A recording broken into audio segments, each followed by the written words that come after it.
ناظرین، آج ایک عمر رسیدہ خاتون جو کہ بائیلہ علاقہ سے تعلق رکھتی تھی ریچھ کے حملہ میں شدید زخمی ہوئی۔ یاد رہے کہ یہ ریچھ کا 3 دنوں میں دوسرا حملہ ہے، جبکہ گزشتہ دنوں ایک شخص کو بائیلہ کے علاقہ میں ہی شدید زخمی کر دیا تھا۔ خاتون کو سب ضلع ہسپتال منڈی لایا گیا، جہاں بنیادی علاج و معالجہ کے بعد پونچھ ریفر کر دیا گیا ہے۔ بلاک میڈیکل آفیسر منڈی نصرت النساء نے بتایا کہ اس کی زخم شدید ہیں، لیکن یہاں سرجن کے نہ ہونے کی وجہ سے اس کو پونچھ ریفر کیا جا رہا ہے۔ مزید سنیے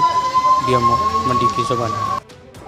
جیسے آپ جانتے ہیں کہ آج کل لوگ تو زیادہ تر ڈوکوں میں بھی چلے گئے ہیں، مکی بھی بڑھ گئی ہے، گھاس بھی بڑھ گیا ہے، اور جب یہ اکیلے، ایک تو ان کو یہ بولیں اکیلے نہیں چلیں اکیلے، تو دوسرا ہمارے اپنے لورنس حافظیاں جتنے ہمارے ہیلتھ سینٹرز ہیں، ہم نے ان کو آگاہ کیا ہوا ہے کہ وہ اپنا سارا فرسٹ ایڈ کا سامان وہاں پہ رکھیں، اور ایسی کسی بھی ایمرجنسی کو ٹیکل کرنے کے لیے ہمارا سٹاف ہر وقت تیار ہے۔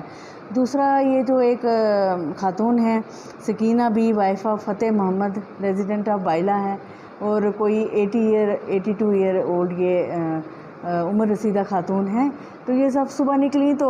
یہاں بیئر نے اٹیک کیا ان کے اوپر، اور کافی انجری ہوئی، ان کو لیسریٹڈ وونڈز ہیں کافی، نیک کے اوپر ہیں جو تھوڑا ڈینجرس ہیں، تو اسی لیے ہم نے ان کا فرسٹ ایڈ یہاں کرا کے تو اب ان کو آگے پونچھ ریفر کر دیا ہے ڈسٹرکٹ ہاسپٹل میں، تو وہاں پہ دوسرا سٹاف ہمارا جو ہے، میں ان کو بار بار یہ آج کل ریمائنڈ کراتی ہوں کہ آپ اپنا فرسٹ ایڈ کا سامان اور اپنا ہر وقت آپ نے الرٹ رہنا ہے، ریڈی رہنا ہے کہ ان ایسی ایمرجنسیز کو ڈیل کرنے کے لیے۔ ان کا جیسے بہت زیادہ انجری ہوگی ہو، جیسے مسلز جو فریکچر کر دیے جاتے ہیں، کچھ بونز وغیرہ، تو ایبڈومن کی انجری ہوتی ہیں، تو وہ جو یہاں پہ ہم ڈریسنگ وغیرہ سارا کچھ کر کے وہ کرتے ہیں، لیکن کچھ انجریز جو سرجن کے بغیر نہیں ہو سکتی، اس کے لیے ہم ان کو پونچھ میں ریفر کرتے ہیں۔ پرسوں بھی جیسے ایک کیس ہوا تھا تو وہ پونچھ میں بھی ڈیل کرنے کے بعد اس کو سورا انسٹیٹیوٹ ریفر کیا گیا، تو جان بچانی جو ہے اولین فرض ہے۔ جی۔